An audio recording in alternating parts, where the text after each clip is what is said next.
Hello, welcome to this video. I'm here with my friend Rob Groucutt. And the reason is because we've been doing some work today, non-YouTube work. But also, over the weekend, I've been bringing in slowly all my vinyl records and all my CDs. Because I plan to do a series of videos where I go deep down into my record collection. Because for me, these here, this is one of the few things I've held on to for the past 40 odd years, 45 years when I started this collection. And after all this time of carting it from one house to the next, and it's awkward trying to get all this around all the time, it eventually paid it back by inspiring me to do this YouTube channel. And so I really want to go back to the vinyl. I want to start to look at the story that's in some of the vinyl here. And so I thought one of the things I'd like to do is for people to bring their vinyl in as well, and we'll sit and go through that. But Rob, you haven't got any vinyl, have you? I have. Have? Yeah, I've got a little collection started because I inherited some, and then I'd already started collecting a few things of like specific things that I wanted, like collectibles. But so yeah, and I've gone to a couple of the record fairs. Yeah, because I started to pick up. I really want to try to explore everyone's collections and talk about vinyl. I think it's and not just vinyl, CDs as well. I've got all my CDs are bagged up there. We haven't got all the CDs, but I do believe that this here is all my vinyl albums I finally got together. So they've got to be alphabeticized tomorrow, which me being, did you just say yes? It excites me, that does. You know what I'm going to do? I'm not doing it. I love things being alphabetized, but doing it is I'm going to get the camera up right high, looking down on the floor. Time-lapse.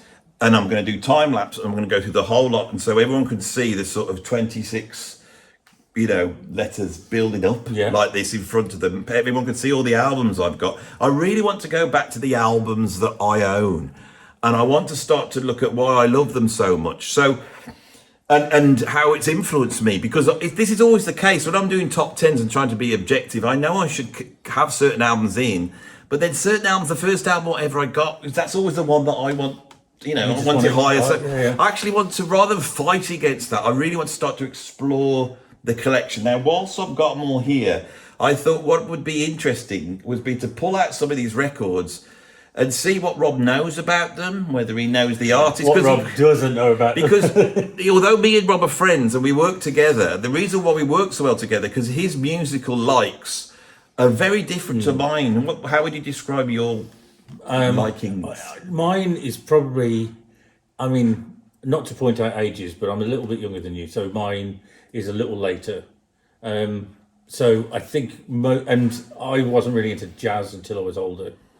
So I think that's where your collection is going to be, I think, mostly the jazz and funk stuff, whereas mine started off with like grunge and Radiohead, things like that. So, well, if you take the Beatles, which I know you love, and you brought up lists of the Beatles, I love the Beatles. In this vinyl collection, there is no Beatles whatsoever. In the CD collection, there's one, and it's the Red Best Red of. album. Yeah, that's it. I used to have the Blue album, and I've lost it. I've lost a lot over the years, to be honest.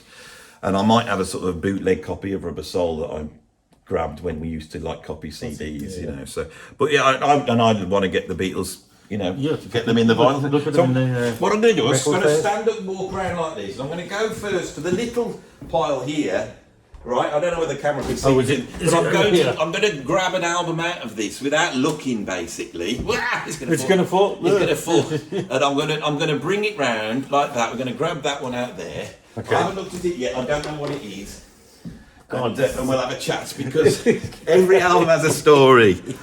Bloody hell, that's the most. Well, there you go. Genesis. What does that mean to you? Well, I don't know whether that's early or late. I'm guessing that's early Genesis. Of course it is, yes. Because of the artwork. That is what is mad is that's a fox hunt. Yeah. On the back, and I'm quite. Wow! Yes. I'm actually quite fond of foxes. My dad was quite fond of foxes, so and actually did a protest against fox hunting. So I don't know whether that. It is called foxtrotting, but so Rob knows very little about this album. As you could tell. I don't. But see if he knows any of the tracks on it. Oh, but it's Collins is in there though, so it is. But it is, yeah. So I need to just look at the. I've got to look through all the tracks to see if I recognise. Take the vinyl out if you want. You can take the vinyl and have a look on the The inner the inner label, the record label, if you want. So try doing it like that because it's been a prog album. It doesn't just have like a normal album. It was just side one and then the tracks. Yeah. What have you got there? Watcher of the Sky. Is this which side is this? That's side one. Watcher of the Skies. Timetable. Get them out by Friday. Can utility on the coastliners. Do you know any of those? No. You don't know what you're talking about. I mean, Watcher of the Sky is a very famous Genesis track. There may be. I may know them if I hear them. What have we got here? Look and at then that. We've got Horizons, Supper's Ready. Why are these all? They're like numbered, and then you've got Supper's Ready is virtually the whole side. And then so it's like chapters. So Supper's Ready was their Lover's Leap. That rings a bell. Guaranteed Eternal Sanctuary Man. Oh God, Ignation and Itzakon and the Band of Merry Men. So you don't know this at all? I don't know. It's interesting, isn't it? Because I think for me and for the viewers, I've pulled out it is like for many people this could be their greatest Genesis album. What a great one for the first. Yeah. But it is things like this that make me kind of go, right, I want to just I'll borrow this and have a listen. You know what I mean? That's massive. And I can't do that with all the Supper's Ready is Genesis's finest moment. It does ring a bell. I mean, and to be honest, if I went, which I'm clearly going to listen to it on the way home now. Go and listen to Supper's Ready. And it will probably it'll probably come back. A flower. A flower. Is that the one where he dressed as a flower? Yeah, he does that. A flower? A flower. Okay, and Supper's Ready. This is how famous it is. So there we go. Yeah. The thing with this is, I don't believe that Genesis made a definitive great album. Right. My favourite album of the quirky English Genesis is Nursery Crime. I prefer that over this and Selling England by the Pound. The big Lamb Lies Down on Broadway is amazing, but it does sag on the second disc a little bit. And then Gabriel's gone.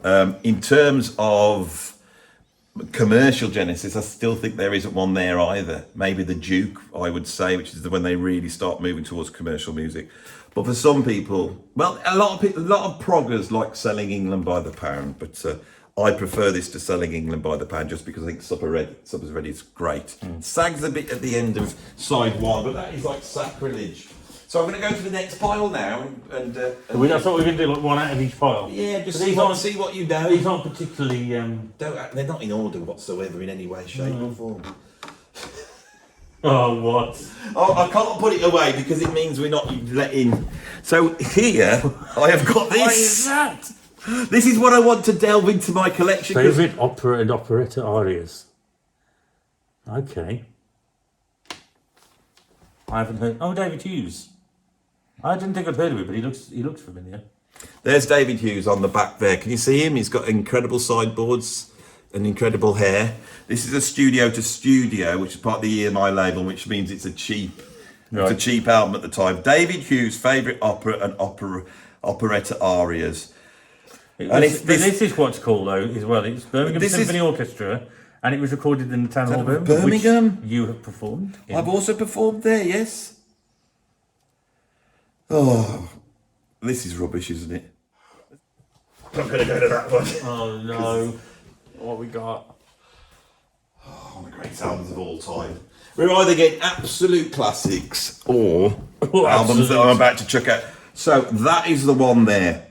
Oh yeah, okay. I mean, I'm not going to necessarily know the album, but I do know Deep Purple. Do you know how to open an album? What the hell? It's not a gatefold. It should be a gatefold.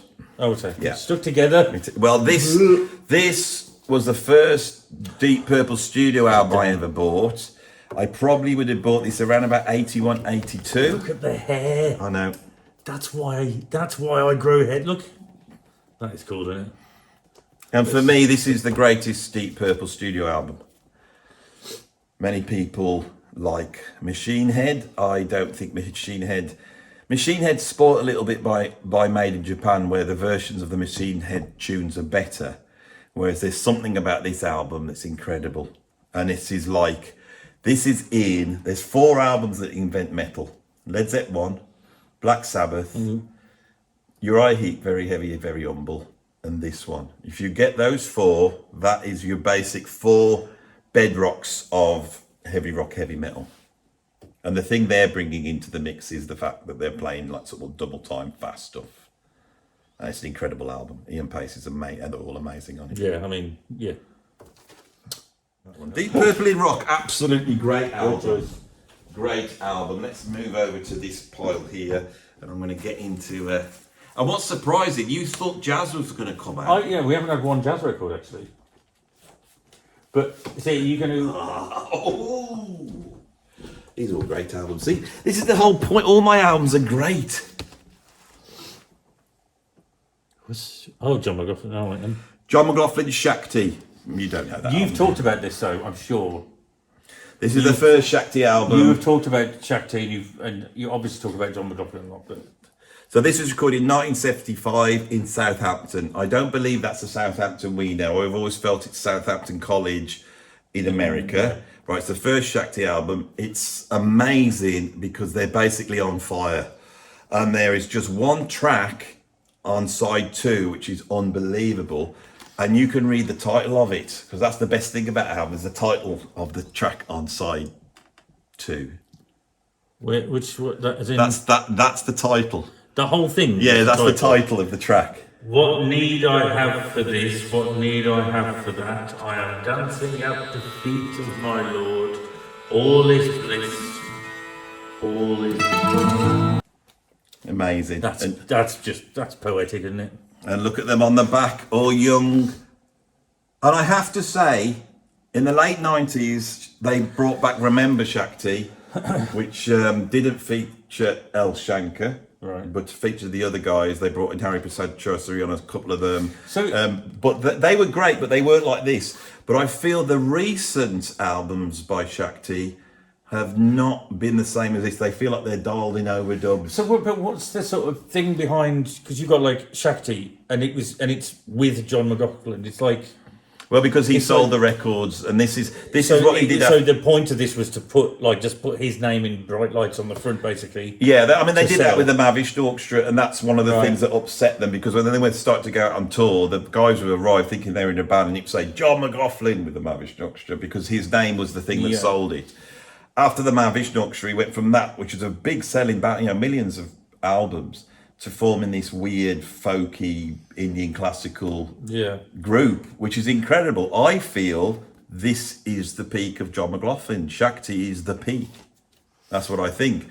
But it was not commercial at the time. The labels, So that was after the Mavish, straight after the Mavish New Year. He met Zakir saying they started jamming, and then he was studying the Veena, and that put him in contact with these different musicians. And I think the thing with John McLaughlin is he's an incredible electric guitar player, but you really hear him at his peak when he's playing acoustic guitar. That's where it's like frightening. Yeah. And when he was doing session in London throughout the 60s, he was often called in to play acoustic guitar. So he's a master acoustic guitar player. And of course, with this one, he'd got that huge Abraham Vector Shakti guitar where those strings are they drones? He tunes that to the rog, he can then strum that and then play over the top. And you can't quite see it, but the necks are completely, the frets are completely scalloped out. I don't know if he's still got that guitar. I don't think he has. That is an amazing album. There's got to be videos of him playing that, right? It's a very fiery album. That is. Yeah. Let's go to the. We'll do this twice. I do need to ask a question though.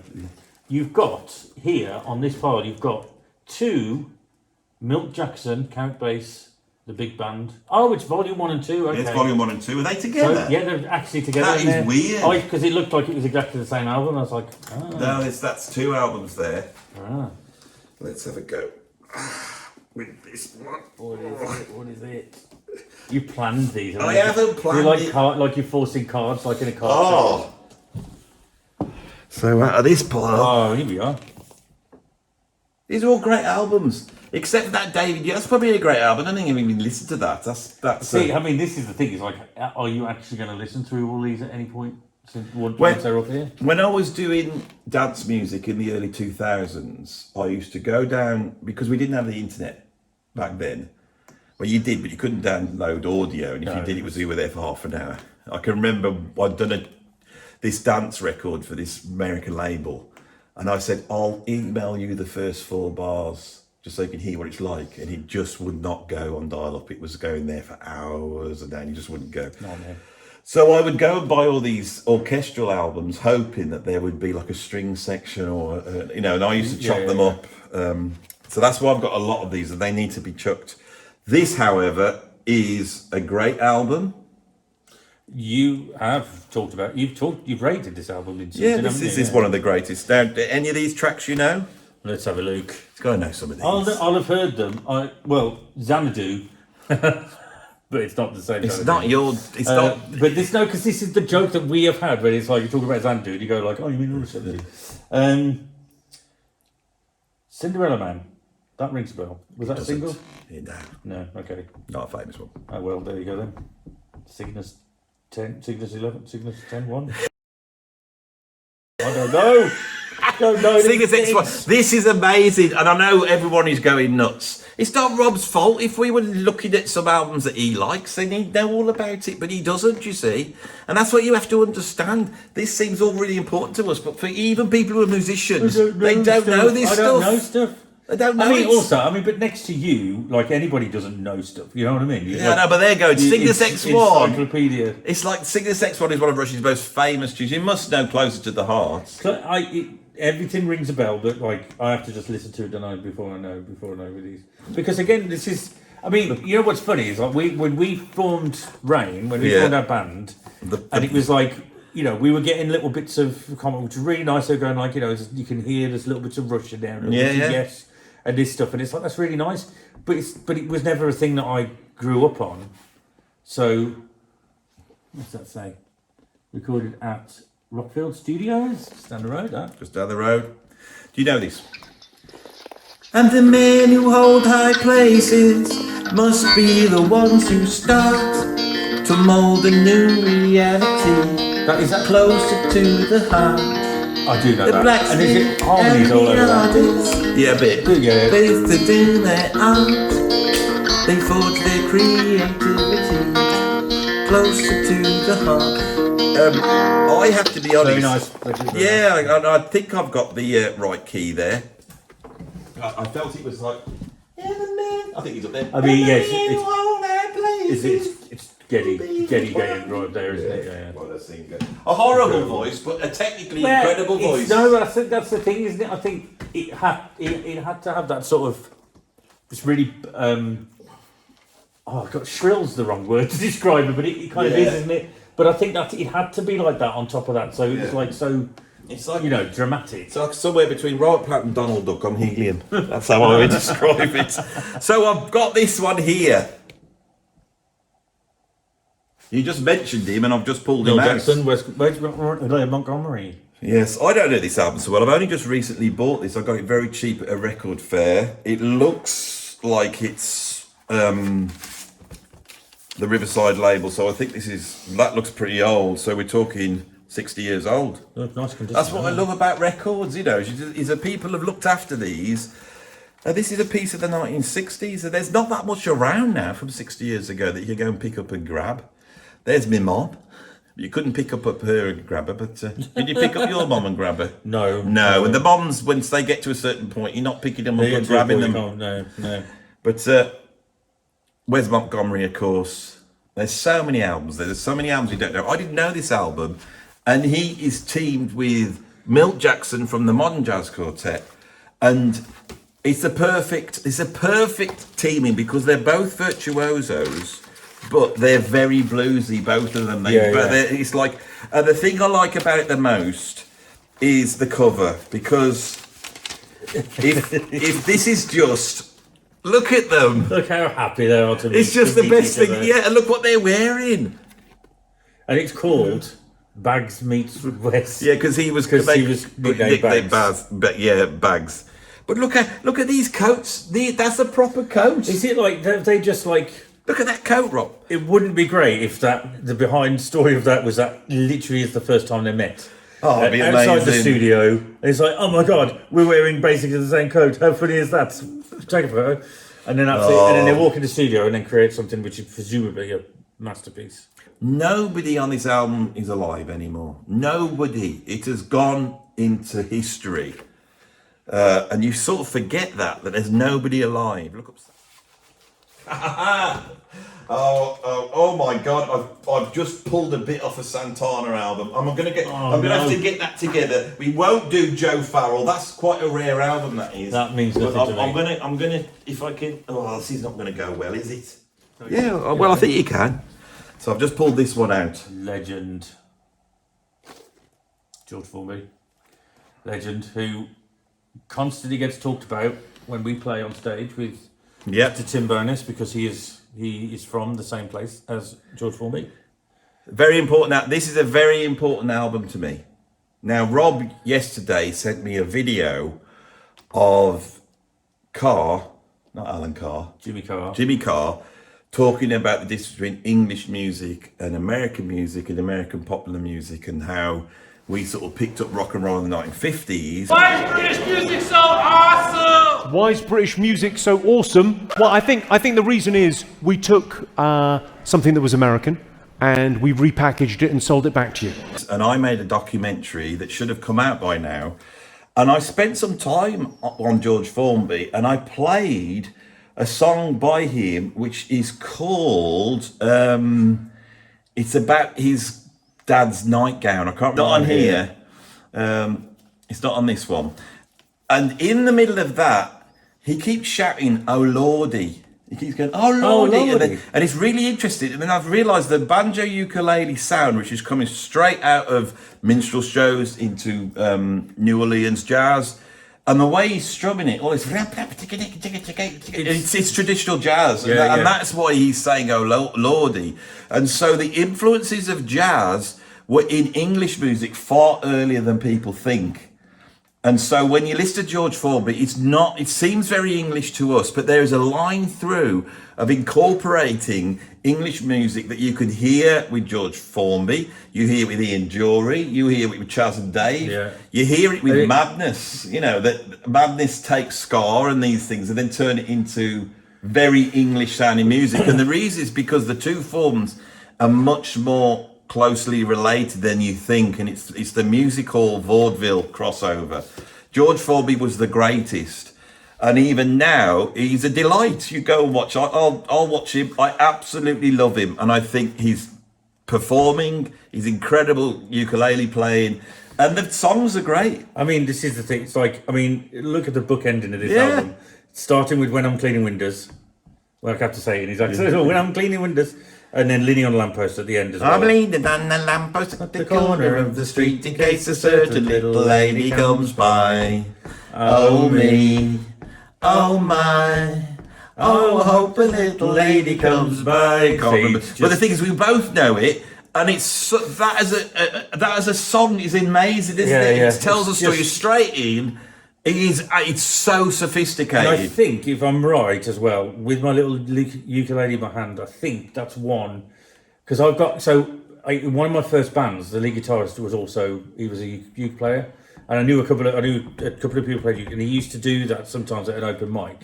I'm sure that's the one, and it's got this lovely line in it where you have to do an action with it, and he's like, "It's my little ukulele," and then he goes, "It's like a little baby," and he's like, and as you play it, he does this little thing. Always gets a laugh. The BBC banned a little ukulele in my hand because they thought it was rude, he went back in and recorded one called "With My Little Stick of Blackpool Rock," which was also in his hand to make it. And that's the thing, he skirts around. And it's very interesting watching old 1940s films, and he's singing stuff, and you think, I can't believe, because normally they don't get anywhere near that sort of level of sexual innuendo. But this is all linked to, like, look at you've done in your movie channel, you've done a Carry On thing. Yeah, it's all of this feeds into that, and it's like it's become that's the forefront of us being able to be, I mean, it's such a British thing, this sort of like repression of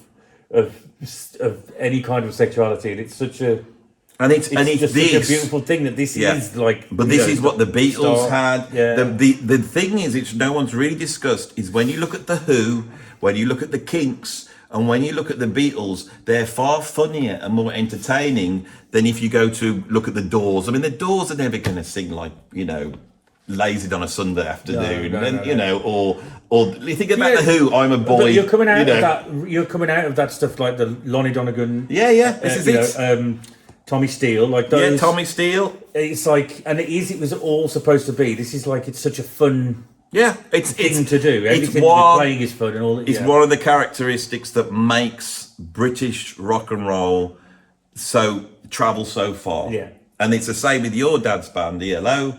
They did exactly the Yeah. same thing. They were not scared of doing something that was a little bit silly all the time, or a pastiche, or pretending that they're like, you know, rather than wanting to be a sophisticated band, they'd go back to early rock and roll or go back to that's it. musicals and It's stuff where like you get that. you get sort of, you know, like later on, like it's on Time, where it goes back to Hold On Tight, which is like a real, just a rock and roll do. Because that's what you do see. It's nice. You do see those elements every so often popping up, and it's quite. It is a very interesting thing, and the older I get, the more I appreciate it as well. So I go back to some of these performers, and you go, oh my god, they are actually really good. Yeah. Chaz and Dave being one. I keep going back to those songs, and some of the songs are actually, they're funny, but they're actually quite moving as well. Yeah. Well, and that's the thing with people. A lot of people don't even know that Chaz and Dave were so, like, instrumental in, like, you know, working in Prog with and Larry Sifri, and you know, soul like that. and funk. It's so funky, the stuff that they play, and because everyone just remembers Rabbit. And it's like, but that is still like, you know, anybody try and play that and sing that. It's it's like impossible. There's this rap thing going through a lot of British music, right back to the music halls. There's talking and there's like this. It's basically rapping, and quite gymnastic, especially Cockney songs. You know, and there's so many tongue twisters and this type of thing that you'd get. You know. Well, yeah. I've got to move on. We've got to move on. This one. Bill. What do you think to this? Do you know anything about this? We have talked about Bill Laswell because he produced somebody, and I can't remember what it was now. What was the? Well, he produced Mick Jagger, Iggy Pop, but he produced Public Image Limited album. There was one that we talked about. Rocket by Herbie Hancock. That will be the one. That will be the one. Yes. But I mean, I don't know much about him as an artist. Actually, it's more like I've heard about the production, so I wouldn't know. But it's got steel drum on it, and apparently non-metric percussion. What's that? What is that? That's making noises. That's just making noises. Yeah.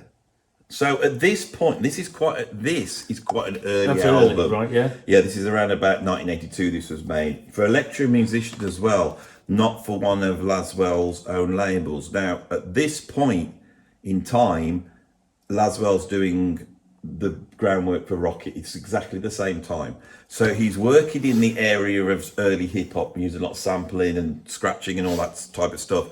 But he's also working with free jazz musicians. And this is almost like a showing off solo, because he's a great bass player. Right. And it's somewhere between hip hop and free jazz. It's a great album. It's got the great Ronald Shannon Jackson on it, who drummed with Ornette Coleman, and you've got George Lewis and Fred Frith, who was from Henry Cow. These are all. If you're going to do something that's free jazz, you're going to get these people he's played in. This is one of his great albums, and if you really want from the jazz side to have a listen to Bill Laswell, but this would be the album to go. Is this the first jazz record that's come out then? No, we had John McLaughlin. Okay. Now, Michael Beenhorn, who was a big part of Bill Laswell's world in the early days, and then seems to have split and never gone back. He goes on to produce the grunge bands, producing Red Hot Chili Peppers and then Soundgarden, and he's been interviewed by Rick Beato because he's a very legendary grunge producer. If you watch that interview, it's interesting because it starts off in this area of this sort of avant-garde free jazz thing that is going on here. And of course, Rick seems to know about all that stuff, and he asks all the right questions. You know, it's a really good album. This is a really good album. A lot of the other ones are they got like pop music, or they're a bit too avant-garde. This one is great. It's very great, and it's also, if you're interested in sort of the Ornette Coleman end of music, especially prime time, it's like a prime time album as well, and this one's really accessible. I think we're going to go for the last one now, Rob. And then this has been an introduction to what the randomness of vinyl can throw up. What is this? I bet you'll know this one right at the end. Okay, yeah. There we go, you see? Still got the blues, Gary Moore. I think with this album, it was much more about the shift. So Gary Moore obviously starts off in sort of jazz fusion and prog with Colosseum. He's a virtuoso guitarist. He's got this sort of blistering jazz fusion sound like John McLaughlin, Al Di Meola. And he's got something of his own going on. Then he gets the gig with Thin Lizzy. And from Thin Lizzy, it sort of propels him into this realm in the early 80s where he is sort of attached to the new wave of British heavy metal. And those albums are incredible. Corridors of Power, Victims of the Future, incredible stuff. He does things like Out in the Fields, remember that, with Phil Lynott? Yeah. Then, after the whole sort of 80s rock thing that he was a part of, he was actually an early pioneer of that 80s rock guitar virtuoso Steve Vai thing. I can't remember what year this is, I would say about 1990. I don't see a year. I don't see a year on it. 1990. 1990, right. yeah. And so in 1990 he does this shift and he goes back to his first love, which is the blues. And this is what makes him famous. And then from then on, he sort of wins over an audience. And while he was still alive, you know, a lot of us were going around, well, have you heard this? Have you heard this fusion stuff he did? Have you heard this jazz stuff he did? And there's a whole audience that only got this, you know. And it's a great cover as well because you've got a young Gary Moore, I assume, with his Jimi Hendrix poster on the wall. And he's got a Marlon Brando poster on the wall. And it looks like he's got Brigitte Bardot, some more Hendrix, another girl, I can't tell who that is. I love it because there's all this detail here. Yeah. And he's got all these B.B. King albums on the floor. He's got his Marshall look, his dance set. He's got Embassy, Top of the Pops. You can see it all here. Storytelling, Yeah. just on the image itself. Yeah. And that's the album there. See that there? That is your British blues rock album. Eric Clapton. Whatever Eric's done since then, we always have to respect the fact that Eric invented it all on that Beano album, which it's got there. So- and then when you got it here, you've got Gary, contemporary 1990 Gary. And he's still got a Les Paul. And what's he listening to now? He's got CDs, but he's still listening to the old blues stuff. He's had a cob. Can you see in the bottom He's had left? a cob. He's had a bit of a cob. He's had a coffee. Cheese cob. Yeah, he's opened up he's got all his strings in there, and he's got a can of Budweiser. You need to explain what a cob is to A international. cob's like a bap. It's a very, yeah, that's what I What do thought. Americans call I don't know what baps they and call it. cobs? It's like a Bread roll. Yeah, there you go. Bread roll. Bread roll. Bread. Yeah, we call them baps. But around in the Midlands, we'll call them a cob, won't we? Yeah. And then slightly up north, they'll call it a barm. Will they? Barm cakes, yeah. But if you want to know what we're talking about, it's that bread thing. Yeah, what's that? So here's That's a hamburger. Right, so this is incredible. So Don Airy, who is like Brilliant. Hammond genius, he plays all over this, and he did string arrangements as well. But there's a couple of names that I recognise which you're going to be able to tell me. So Nick Pentelow. Yes, He's been mentioned. because he's linked to Quill. Is that right? Yeah, and he Okay. played on the Quill album that we all worked on. Nick Pentelow, is he a saxophone player? So he's tenor sax, Yeah, I think he played, if I'm right, in Wizard. Right. Nick Pentelow. We need to check that out. I'm going to check that out. But yeah. What else have we got in here? And then there was a bassist's name as well. Andy Pyle. I don't know him. That doesn't. No, it's not Andy Pyle. I can't remember where the other name was there. But obviously we've got Albert King's the guest on Albert this. King. Bloody hell, I'm Pretty Woman. Who else has he got? Mick Weaver, don't know any of these. Graham Walker, Frank. Don't know these people. Bob Daisley was... Bob Daisley's there. Yeah, he played bass with Ozzy Osbourne. Albert Collins. Yeah, great. This is it. They're all alive. This is just like... Brian Downey on drums. Brian Downey is one of the greatest rock drummers of all time. Totally underrated.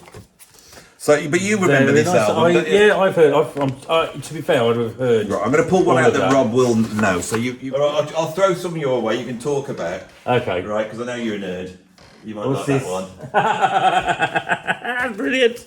Sound effects. You do like that one, don't Combat you? sound effects. Sparring match. Staff versus staff. So is this all things like... All those kind of... That was quite good, actually. Yeah, that's basically a BBC Yeah, yeah. sound effects records for fighting.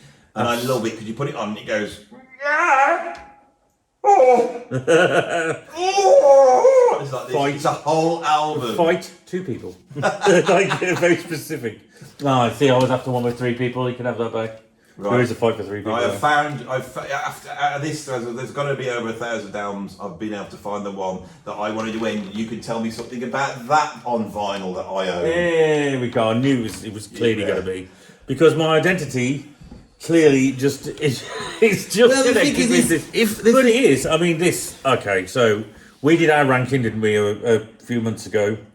This is. Shall we? This went up quite. Sorry, it is Discovery by Electric Light Orchestra. This I can't. Did we put this quite high? Didn't Yeah, pretty high. Because it didn't go to. It wasn't like. Was it about the 3rd? I think for me. I can't remember now. It's like people will be like, no, you didn't say that. But this is just. It's the disco stuff. It's just like. And you think it's interesting that the one ELO album I've got is the disco one. Yeah, that is. You know, and I think for me, I always have to work at the other ELO stuff because it's very song based, it's very Beatlesy, and I love all that. But I absolutely love disco, and this just for me, I just love this album. Now, I had to make sure I didn't, because I think I said in the video I was initially going to put this one at number 1. What's interesting to me is they come out with Out of the Blue. It's absolutely huge, isn't it? And then what follows up Out of the Blue? Is it this one? No, it's is it New World Record? Was that before? I don't know. Come on. I mean, I should know this, shouldn't I? I think my battery's gone on the phone also. But my point is that before they made this album, they were one of the biggest bands in the world, right?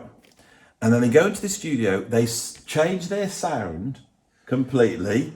They line up with the most sort of. They go from being a sort of proggy, rocky, songy, but sophisticated double albums to making this, which is like a real pop album.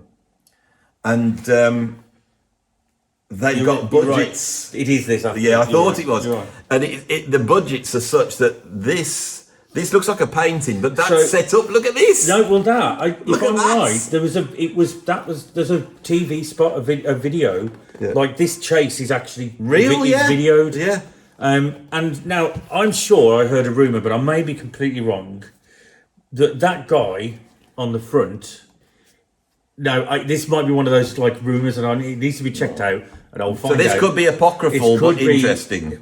So, do you remember that Everybody Loves Raymond? Yeah. With that guy, and his brother, who's like the cop. Somebody has said that is him. Now, but he'd be really young because obviously he was 19. Young and handsome. 78, whatever. No. What year were you born? I was born in 80. This is the year before you were born. No. I mean, the Diary of Horace Wimp, even though they call it a disco album, that's not a disco track. No, but it's because it's got the vocoder doing sort of like funky things with it. But you know what I mean? Opening with Shiny Little Love, which is just that is one of my favourites. This is engineered by Mac, who was the guy behind the Queen Reinhold Mac, who's amazing. And it says down here in the corner, thanks to Mac for continual brilliance and the use of the better knob. That's what I'm on about English humour. Yeah. a bit of rude humour in the corner there. There's probably some story behind that between them, and they've just got a little bit of knob. Look at this! I've still got the insert there. But, you got. That's falling apart. Shine Up Love, Confusion, Diary of Horace Wimp, Last Train to London. Look at ELO there live. Look at that. Midnight Blue. Oh, and there's the photo. And there, that photo of Rob's dad. The Hofner violin bass. Do you have that Hofner violin bass? I have that. He has the Hofner violin. I mean, he's sat next to the other one. Was that bass used on this album? Do you think? Maybe, I don't know. But I'm guessing this was so. Because actually, not this. The violin bass that may have been used for the twangies because it's like ding ding ding ding ding ding ding ding ding. So that was probably used for that. And also, I'm just going to put a special mention because I don't mention this on the thing, but Don't Bring Me Down, which is created from a loop, isn't it? Yeah. From the drums rather than there's a loop and it was pitched as well, so it's like but that was a real fan favourite because they used to do the whole crowd interaction thing, and my dad used to go, Because it's almost like Oh, built. oh, we used to do that and stuff. And here's a nice little tip for anybody that's because there were lots of people at the funeral, but when we came out of the funeral, we had a live version of that playing. So you got his voice going like, right, I want you all to join in now, and he was doing all that at the end of the altar. So it's a special album and special song. He doesn't know about any albums at all, basically. No, but it's except for ELO albums. The failed Nepo, And so baby. yeah. It's got, oh God. But the point is here, I want to go back to the vinyl. I want to start telling stories. I want people to put these out, because when you hold it into hand, I mean, that's it's always got to be a thrill for you to be able to pull something out like that. It's an incredible legacy to be part of. And to sort of it's like a proud thing. Yeah. And I've got a couple of, I don't know if I've got that one actually, but I have got a couple of vinyls that I've. Yeah, it's the only. I've got a box set somewhere. Is that the 3 album box set one? It's got there was time on, I think. There was one where it was like 3 albums in a big. It looked like it was a big vinyl case. We opened it up and it was. No, this is just I've got that, and then I've got Out of the Blue, but it's got to find all this stuff.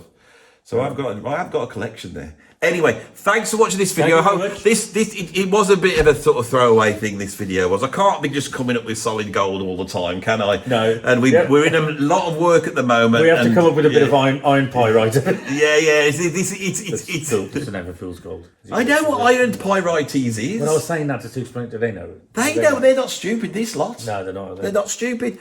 But I am going to have all the vinyl in. All my top 10s will be done over there. I'll be doing stuff over there with the studio. We've got a stage in here. We're all trying to pull it together. So you should do a segment where you just do a segment every week where it's just I'm going to pick a random vinyl out. Because there's certain things in here that have got stories behind them, and when you do the top 10 and working it all out, you don't get to those stories. You don't pull out this stuff and go, oh yeah. Anyway, I'll go switch this off. All right. Thanks, Rob.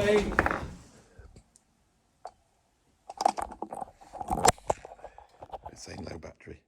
I just had to really go to it and it turned off after 5 minutes. It's sat here talking about. Well, I'm afraid it's still running, so this will come out editing this. So say bye once to come all. Bye. Once to come. A definite one that I'll know.